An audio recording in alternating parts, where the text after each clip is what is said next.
interessante, um título muito interessante, até tendo em vista a minha atividade profissional, né? Continue olhando para Jesus.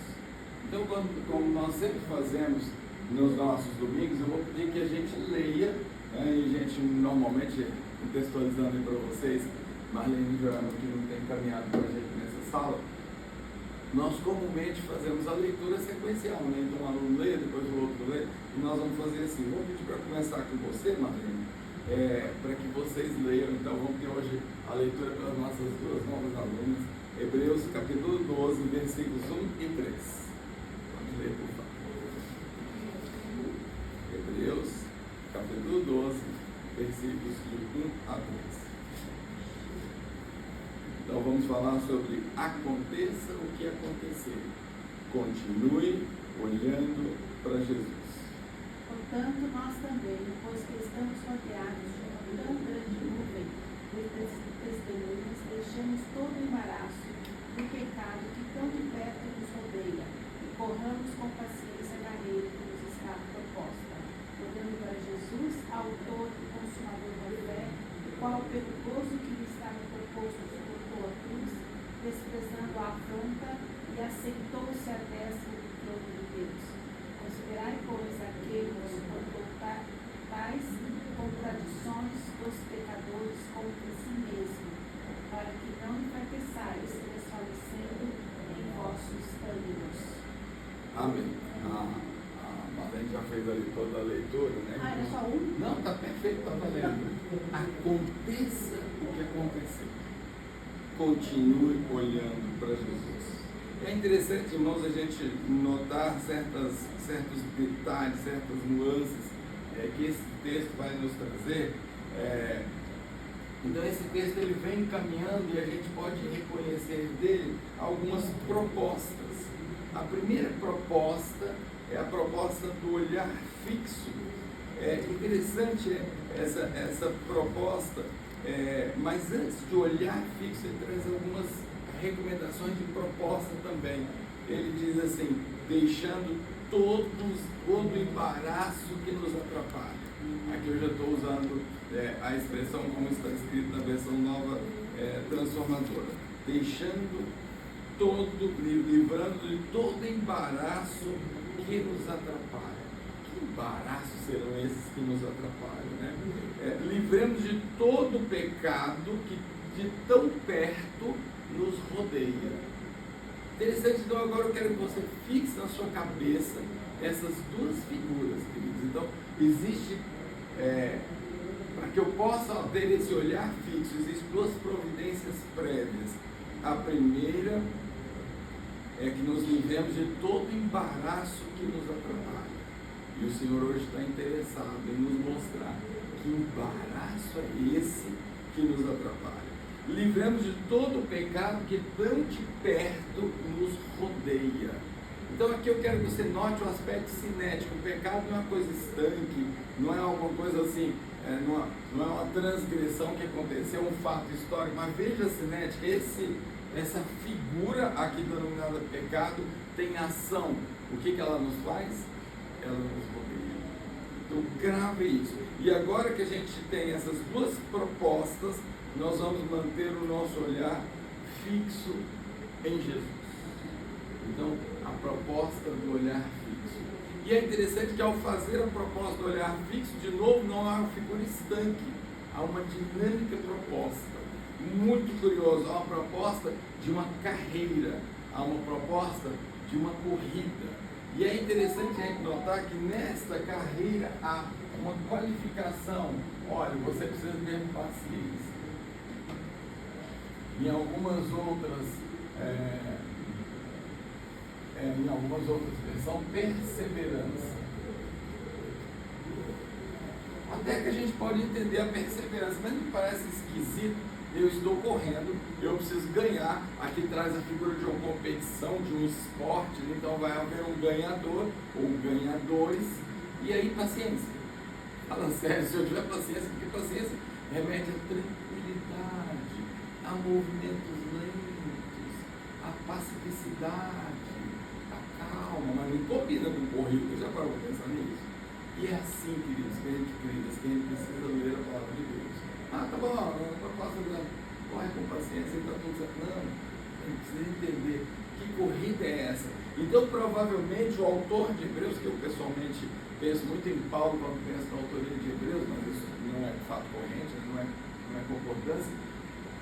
Eu penso que Paulo tinha na cabeça dele, o autor de Hebreus tinha na cabeça dele a proposta de uma corrida militar greco-romana.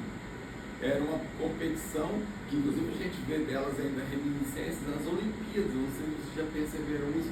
E essa corrida era uma corrida com muitos obstáculos. Essa corrida era uma corrida com armadilhas. Nessa corrida você podia ser preso, alvejado por flecha, golpeado por espada, atacados por hordes que estavam ali prontas para te cair de emboscada, para atrapalhar a sua corrida. Então há que se ter paciência e perseverança, mas há que se correr. Olha que interessante. Tem que correr, mas tem que ter paciência e perseverança. E quando então essa proposta de um caminho nos é colocada, há uma ideia, irmãs, de trilha, de um caminho. Eu não posso correr para onde eu quero. A minha corrida não é errática. A minha corrida não pode ser uma fugida em qualquer direção. Há um caminho, há uma trilha. Eu tenho certeza que vocês estão bastante saudosas da aula do curso de contação de história, né? Eu também estou. E eu nem de longe quero substituir a Aninha. Aliás, queria que ela estivesse aqui contando a história, mas a Aninha está num compromisso. Já esteve ontem pregando em Limeira para um grupo de crianças, foi uma bênção, né, enquanto a gente estava aqui no Congresso dos Fortes, e eu queria que ela contasse essa história, mas eu vou tentar contar uma historinha para vocês, e desta vez, queridas, fugindo do que habitualmente a gente faz, nós vamos teatralizar uma história que não está na Bíblia. Eu faço isso rarissimamente, mas essa história eu a considero tão forte, tão impactante, que nós vamos usá-la no teatro do mundo. Então eu poderia dizer assim para vocês, imaginem um pequeno povoado, basicamente rural. Então aquelas pessoas eram muito ligadas à terra, moravam em pequenas chácaras, uma população pobre. E havia naquele lugarejo, no centrinho ali, nas pequenas lojinhas e comércio que havia um interessante homem, ele era um jipeiro. E como jipeiro, claro, ele estava acostumado a consertar jipes. E ele vendia jipes, ele comprava jipes, ele restaurava jipes. E a partir daquela proposta de consertar e de trabalhar com jipes, ele começou a fazer para ajudar a população local, um homem muito bom. Ele começou a fazer atendimento como primeiros socorros, levar alguém às pressas para um local com maior recurso para atendimento médico, auxiliar alguém, uma mulher que estava dando à luz. Então ele se tornou uma referência no lugarejo. E um belo dia, o nosso jipeiro avisa a população que uma terrível doença estava chegando. E aquela doença, as pessoas tossiam a valer até que perdiam a vida de tanto que tossiam. Mas havia um remédio. E esse remédio, ele tinha que ser buscado individualmente por cada cidadão daquele lugarejo na cidade mais próxima. E havia um daqueles habitantes da cidade cujo nome era Homero. E o seu Homero ficou sabendo disso, então logo se preparou e visitou o jipeiro e pediu que revisasse o jipe dele. Olha, estou em condição de viajar. E o jipeiro prontamente disse: o senhor não quer que eu vá com o senhor? Eu posso auxiliá-lo na viagem. E eu fiquei sabendo que essa viagem tem sido muito perigosa. E o seu Homero falou: não, eu estou acostumado, senhor jipeiro. Imaginem, eu consigo ir para todos os lados, eu consigo viajar sozinho. E lá foi o nosso senhor Homero. E o senhor Homero observava aquela estrada tão tosca ali no meio do nada, né? Não tinha suporte nenhum naquela estradinha, mas até que era uma estradinha bonita. O que o senhor Homero não sabia é que havia um invasor. E o invasor que havia aparecido recentemente para atrapalhar a vida daquelas pessoas, ele queria dominar aquele lugar. Então ele roubava jipes, ele roubava as pessoas, aprisionava as pessoas. E o desejo dele era tomar o lugar do jipeiro. Então ele mandava que máquinas desfizesse aquela estrada e criasse de propósito atoleiros. Ele desviou o pequeno riacho que tinha naquela localidade para que virasse um atoleiro. E então, eis que o nosso senhor Homero, depois de fazer uma curva à esquerda, ele se depara com essa cena. A estrada dantes tão tranquila, tão convidativa ao passeio, tão bucólica, agora eram curvas sinuosas e perigosas. E o senhor Homero estava preocupado que como que ele chegaria até a cidade para comprar um remédio para não ter aquela doença com a qual as pessoas tossiriam tanto. E aí a coisa ficou pior. Chega um momento então em que o senhor Homero se depara com um invasor que está lá com suas máquinas, trazendo muita lama para aquela estradinha, trazendo muita dificuldade, e as coisas realmente ficaram bastante difíceis. E agora Homero encontra fortes caminhões grandes, além de uma série de carros, todos estão atolados. E ele começa a ver gritos de socorro, as pessoas estão sendo assaltadas, as pessoas estão sendo machucadas, porque o invasor tem seus assetas e aqueles funcionários do invasor vão atacando as pessoas que estão atoladas. Pobre do senhor Homero, como ele se arrependia de não ter atendido a solicitação tão pronta do seu jipeiro, que diz: eu vou com você, eu te ajudo, a estrada é tão perigosa. E de repente chegam moças bonitas, são os resgadetes. As resgadetes são funcionários do seu invasor, que se propõem a ajudar. Não, o senhor fique tranquilo, eu conheço bem essa estrada. Na verdade, o meu patrão não está piorando, ele está tentando arrumar. Quem bagunçou a estrada foi o jipeiro. O jipeiro é duas caras, o senhor imagina como esse cara é perigoso. É ele quem está por trás de toda essa desgraça que tem se apresentado para essa estrada de vocês. Mas o meu patrão, que o jipeiro chama de invasor, ele é a salvação de vocês. E agora ela traz então várias propostas, ela vem com ganchos, e ela começa a travar aquele jipe com ganchos, e o seu Homero não percebe que o jipe começa a ir para trás. Então uma das resgadetes fala assim: não, o senhor não se preocupe, o senhor não está indo para trás, nem está se afundando mais. Sabe aquela historinha de você dar 2 passos para trás para dar um salto para frente? É isso, é a estratégia do meu patrão. E aí no meio daquele desespero, as coisas vão ficando ainda piores, queridos. As coisas vão ficando ainda mais difíceis para o nosso jipeiro. Agora ele está quase vindo a pique. E eis quem aparece. Aparece no meio daquela lama o jipeiro. O jipeiro traz botas até as coxas, o jipeiro está preparado. E o jipeiro fala: senhor Homero, eu não disse que o senhor precisaria de ajuda. Aqui estou, o senhor não quer ajuda. Naquele desespero, então o senhor Homero pula para o lado do passageiro e fala: venha por favor, senhor jipeiro, vem me salvar. O jipeiro fala: não, você é o motorista, continue na direção. Mas o meu jipe, continue na direção. E agora o jipeiro entra no lado do passageiro. E o jipeiro aperta um botãozinho que Homero nunca tinha percebido. Foi o próprio jipeiro que, quando confeccionou aquele jipe, antes de entregá-lo ao Homero, foi o próprio jipeiro que instalou aquele botãozinho. E agora aquele botãozinho faz uma coisa muito interessante. O próprio jipeiro havia instalado um cabo de aço na frente daquele jipe e posto um forte gancho na sua ponta. E agora, acionando aquele botão, quando o seu Homero, porque ele que aceleraria, quando o seu Homero acelerar, não é mais a roda que patina, é essa rodana que vai ser acionada. Agora o seu jipeiro desce do carro. E o seu jipeiro, com um forte instrumento, começa a cortar aqueles ganchos que as resgadetes estavam prendendo no jipe dele, insinuando que seria a salvação dele. Elas começam agora a cortar aqueles cabos. E aí ele desce do jipe, pega o gancho, coloca nas costas e sai caminhando penosamente no meio daquela lama. Imagine o jipeiro caminhando com dificuldade, lama até as coxas. Ele vai então tracionando e aquela rodana vai se soltando. Ele vai tracionando até que ele encontra uma árvore frondosa, cujo tronco o homem não seria capaz de abraçar, tão forte que é. Agora o jipeiro sabe, faz o quê? Pega aquele gancho, dá a volta no tronco e o trava. e volta com dificuldade até o seu Homero. As resgadetes já haviam novamente colocado uma série de ganchos, tinham tentado entrar no jipe dele, e de novo ele vem lá com o seu instrumento, cortando e rechaçando aquelas resgadetes. E aí o jipeiro diz: acelera! E agora, quando o seu Homero acelera, a roldana começa a rodar.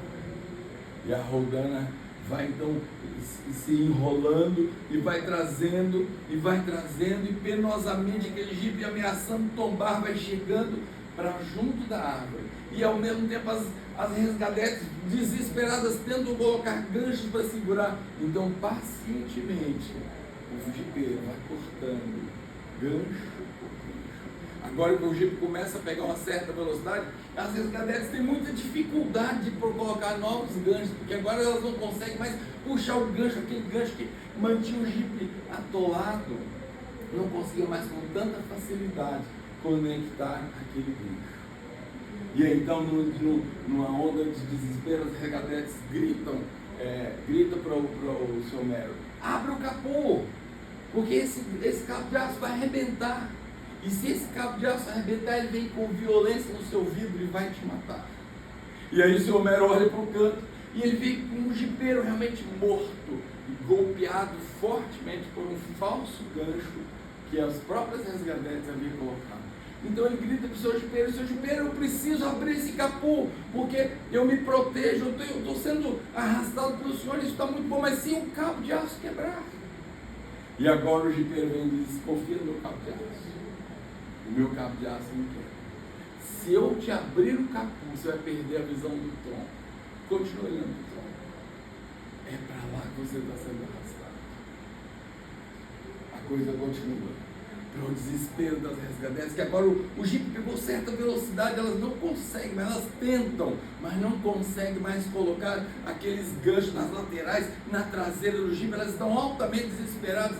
Há gritos, porque a toda parte tem pessoas afundando, pessoas estão morrendo, jipes estão capotando, mas aquele jipe vem firme e constante, cada vez mais pegando velocidade. E é interessante que quanto mais o jipe se aproxima do tronco, mais curto ele fica, até que já em terra firme, sem lama, o jipe encostou o seu para-choque no tronco. Já não há mais causa, já não há mais perigo de virar naquele lamaçal tão terrível. Aquele pântano com as resgadetes ficou para trás.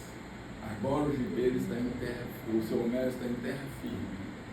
O jipeiro então realizou o seu objetivo de resgatar o seu Homero. O que eu quero dizer, minhas queridas, com essa historinha? O que eu quero apresentar para vocês? O jipe somos nós. Nós somos esse Homero que queremos dirigir nosso próprio jipe, que acha que a estrada é uma bobagem, que a gente vai tirar de letra, que lamaçal é folclore, que essas histórias malucas que tem chegado na real, dizendo que tem um invasor rondando, tudo teoria da conspiração, isso existe. Nós somos o seu Homero e Jesus é o jipe. Foi Jesus que instalou esse dispositivo de tal forma que ele vai nos levar firme e constantemente para o tronco. O tronco é Deus. Então percebam que na medida que o cabo de aço vai se encurtando, mais firme vai se tornando a terra, menos lamacenta, menos risco de tombar. E o cabo de aço, quer dizer, a fé. E aí nós vamos entender que expressão maluca é essa: autor e consumador da fé. Como assim? Que fé é essa que se consome? Nós entendemos facilmente Jesus como autor da fé, porque Ele é o Filho de Deus que se sacrificou por nós. Ele é o autor da fé. Mas fé que se consuma, como assim? Não entendo isso. Essa analogia, queridos, é uma forma de a gente entender a fé que se consuma. Numa primeira visão, ela se consome porque Jesus já fez a trilha à frente de nós. Nós observamos no texto que a Marlene leu, que o próprio Jesus, ele fez essa trilha e agora ele foi recebido vitorioso nos céus, depois de ter se entregado por nós na cruz. E nesse sentido é a consumação, mas também consumação é essa situação que cada vez mais a fé é encurtada, e no momento que a fé se torna mais curta, ela se torna mais forte, porque quanto mais curto o cabo de aço, mais forte ele é. Isso é física. Quanto mais alongado o cabo de aço, mais fino e mais arriscado de romper ele é. Isso é física. Então olha que interessante, quanto mais a fé vai se encurtando, vai se consumando, mais forte ela é. Não tem mais como o inimigo vir e colocar os seus ganchos. O que é o gancho, queridos? Lembra do pecado que de tão perto nos rodeia? Esse gancho é o pecado. E aí a gente tem essa ideia de pecado como transgressão, de pecado como fazer alguma coisa errada. Isso é só o fenômeno externo. Eu e você precisamos entender de vez o que é pecado e qual é a relação de pecado e fé. Romanos 14, 23, parte B do versículo: tudo que não é de fé é pecado. Caramba, qual a relação entre essas duas coisas? É essa. O pecado é aquele cabo de aço que me liga ao inimigo. Um dia nós fomos feitos em Adão, intimamente ligados com o tronco. Essa ligação com o tronco era tão maravilhosa que na viração do dia abria-se um portal misterioso. Eu sei que sou um pouco esotérico falar em portais, né? Portal da igreja, como assim? Mas assim era, irmãos. Abria então esse portal e o próprio Jesus surgia. E o tronco era tão colado com o jipe que ambos iam passear tranquilamente pelo jardim. E ainda nominavam os bichos. E agora, com o pecado, queridos, foi feita uma gambiarra, foi feita uma ligação clandestina com o inimigo. Nós não fomos criados para ter essa ligação. E essa ligação clandestina, a Bíblia chama de pecado. Então nós temos uma visão parcial, não vou chamar de equivocada, mas parcial, quando nós pensamos no pecado na figura da transgressão efetuada. É muito maior do que isso. Vamos para Tiago. Tiago diz assim: quando fores tentado, não dizeis por Deus eu sou tentado, porque a Deus ninguém tenta e não pode ser tentado pelo mal. Agora vamos ver o que vem. Quando sois tentados pela sua própria concupiscência. Próprio quer dizer que cada um tem a sua. Cada um de nós temos uma resgadete daquela que mexe com a gente. Para um é a sensualidade. Para outro é a possibilidade de ganhos, o apego às coisas materiais. Para outro ainda é uma dificuldade com a boca. Por isso que glutonaria é pecado, e dos poderosos, se eu pudesse fazer uma graduação de pecados. Percebe? Cada um de nós tem a sua própria concupiscência. Há um projeto de Satanás naquela estrada. Há um projeto de Satanás para nos pegar. Ele manda a resgatete que vai mexer com você. Claro que aqui eu usei a figura de um resgatete, porque o motorista é um homem, né? Mas poderia ser um moçoiro loiro, de olhos azuis, alto, bombado, ser a motorista da sua mulher. O que eu quero dizer com isso é que aquele enviado de Satanás mexe com você. A Bíblia vai chamar ele de a sua própria concupiscência. Então cada um de nós tem a sua. Então agora nós vamos entender as concupiscências são os embaraços que nos atrapalham, pessoal. Percebe? Isso é muito profundo e a gente precisa entender isso. Então o pecado nos rodeia a todo tempo tentando nos pegar. E quem nos atrapalha? Atrapalha de olhar, atrapalha de seguir, de manter a direção, de manter o olhar fixo no Senhor. Quem nos atrapalha são as nossas, ou a nossa concupiscência. O que é tentador para mim, não necessariamente o será para vocês. O que é para vocês, pode ser que eu nem dê bola. E aí nós vamos entender a oração do Pai Nosso. Não nos deixe cair em tentação. Cair em tentação é dar ouvido, é cair no engodo das concupiscências, é ouvir a proposta das resgadetes. E o que ele diz mais? Parece um trocadilho, deixa eu dizer para você, parece uma repetição sem lógica. A Bíblia não é uma mera repetidora sem lógica. Quando você vê algo repetido na Bíblia, pede sabedoria a Deus. Não nos deixe cair em tentação, parece que é tudo, né? Aí vem em seguida, nos livre do mal, não é a mesma coisa? Pera, cair em tentação, livrar do mal, é tudo do tipo do chifre, parece ser a mesma coisa. há uma nuance aqui que esse texto fala, queridos, é o embaraço e o pecado. O mal que ele nos ora para pedir livramento é aquela conexão que já foi feita. É o pecado que já foi estabelecido. E aí a palavra de Deus vai chamar essa conexão com o pecado de iniquidade. Então essa, o Senhor vem e quebra, livra-nos do mal, porque amarra, porque prende, porque puxa em direção contrária, porque afunda no lamaçal. Aí a gente é ensinado por Jesus para essa ideia de pedir livramento. E não nos deixe cair em tentação, que é o projeto, a concupiscência vem e dá lugar ao pecado. Então, não são meras repetições, queridos. Há um projeto, há um propósito nisso. Então, com essa figura em cena, com essa analogia em cena, a gente entende não, o que é fé, o que é pecado, o que é equidade. Equidade é resgatar, ou justiça, né? De novo a gente erra, porque a gente tem uma visão muito jurídico-legal do que é justiça. Justiça é assim, a Marlene pisou no meu pé, que ela paga, isso é justiça. Não é dessa justiça que a Bíblia está falando. Essa justiça, de novo, o efetuar externo, o estereótipo que vai aparecer, é só a ponta do iceberg. Sabe por que a Marlene pisa no meu pé? Não, a Marlene não pisaria no meu pé. Só um exemplo, tá, Marlene? Sabe por que a Marlene pisa no meu pé? Porque é uma força que a leva. Muitas vezes a Marlene não pisou no meu pé porque ela fez uma ideação simbólica, usando a Giovana, um provocador, não. Há uma força maligna que a faz fazer isso. Então, quando a gente olha para a justiça, a gente não pode ter essa ideia jurídico-legal na nossa cabeça. É um estado, é a devolução da conexão de novo com o Senhor. Isso é justiça. É quando a árvore, o Egito está encostado na árvore. Lembra do fruto maduro? Lembra do varão perfeito? É isso. Então, queridos, a gente só pode pensar em manter os olhos fixos no Senhor se tudo isso estiver fortemente colocado na nossa cabeça. A gente só pode imaginar, a gente só pode entender isso com esse contexto inteiro. Então, dessa analogia, dessa historinha tão simples, isso está virando um livrinho, tá, gente? Com essa historinha, eu gosto de contar histórias assim, para explicar a palavra de Deus. E Deus, numa madrugada, me deu essa analogia quando eu precisava exatamente fazer um estudo a respeito disso. E eu achei isso muito forte, muito emblemático. O Senhor me levou a essa figura, ela é muito eloquente para a gente entender. Fé, pecado, iniquidade, equidade, justiça, o papel de Jesus. Jesus não invade o Egito, sai para lá, seu Homero, agora você pula, não. Quem acelera, seu Homero? Quem vai determinar a velocidade daquele cabo de aço enrolar é o Homero. Se ele afofar o pé, encantado pelas resgadetes, você adivinha. O Egito para.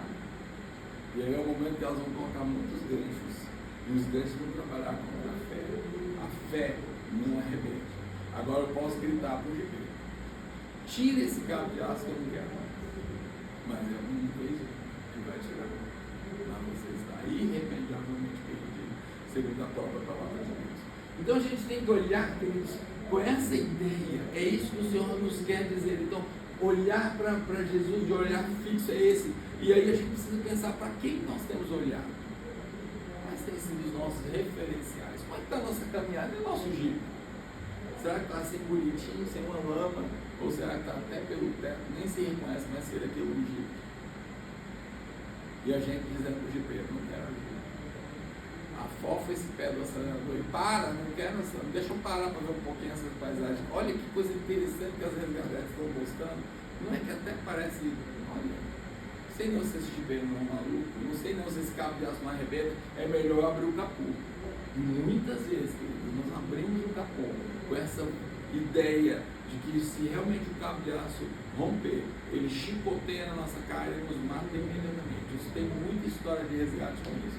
E levantar o capô é um hábito mesmo dos jipeiros, tá? Eu não inventei isso. Só que a aplicação é que é importante. O cabo de aço genuíno da fé não arrebenta.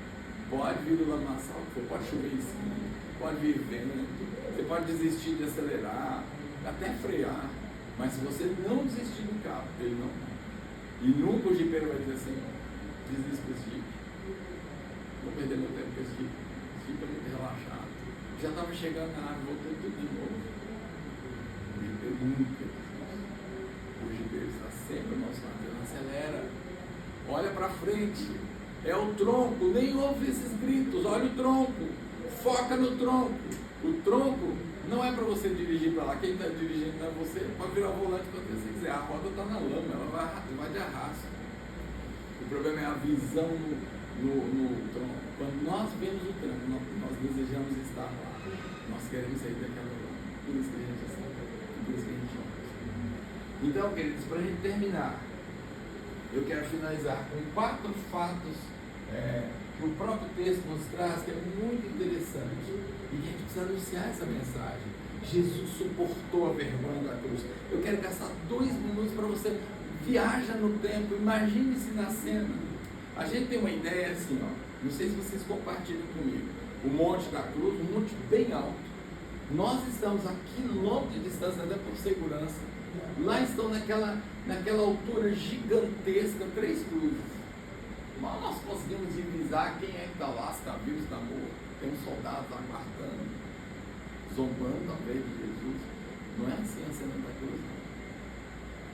A cena da cruz é uma ignomínia, é uma vergonha, é uma coisa terrível para Jesus, porque a cruz elevava o criminoso a centímetros do solo, não precisa de grande altura para matar, é a perda do apoio, e a gente nem percebe essas coisas, né, gente? Se nós tirarmos o apoio do piso, a gente morre. Sabe por que a cruz mata? A cruz mata porque ao pendurar o indivíduo só pelos braços, ele não sustenta o padrão respiratório, ele vai entrar em exaustão.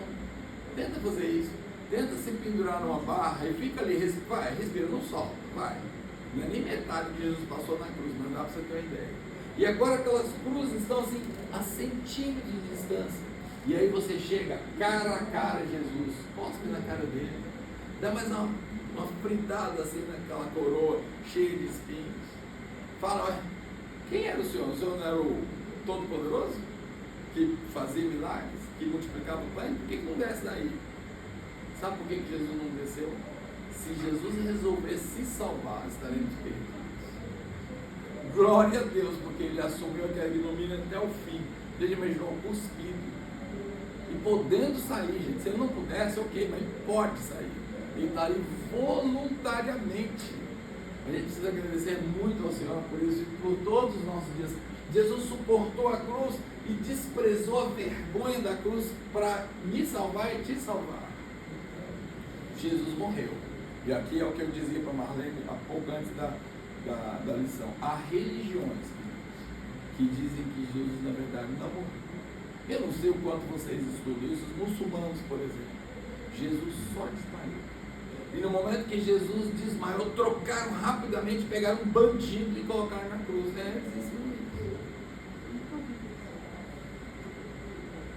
Cristo. E o que os nossos amigos espíritas dizem? Não, ok, morreu, foi um mártir, mas apenas é um espírito evoluído. Ah, daqui a pouco ele vira Deus, tantas evoluções e reencarnações. Não é nada disso. É uma encarnação sim, mas é a encarnação do Filho de Deus, que morreu, mas não ficou lá. O inferno não conseguiu reter. Ele ressuscitou. Esse é o nosso Deus. Ele ressuscitou. Então, queridos, esse é o recado que o Senhor quer nos dar hoje. Continuemos olhando para Jesus, mas sem esquecer nada disso. Continuemos a olhar para Jesus. Vamos orar? Pai, esta é a tua palavra, Senhor, e isso é aquilo que o Senhor pôs no meu coração, Senhor, que o teu Santo Espírito tenha liberdade e autonomia, Senhor, porque ele tem poder para isso, para completar, apesar das minhas imperfeições, para completar esse recado que o Senhor quer nos dar hoje, Senhor. Completa, Pai, segundo as tuas misericórdias, e que nós não consigamos mais ficar no mesmo lugar, mas que com prontidão aceleremos o nosso jeito, porque o cabo de aço já foi passado no dia que nós aceitamos a Ti como nosso Salvador. O dia que nós dissemos, precisamos de ajuda nesse lamaçal. Muito obrigado, Deus, por podermos compreender esses conceitos tão importantes da Tua palavra. Nós oramos em nome de Jesus. Amém.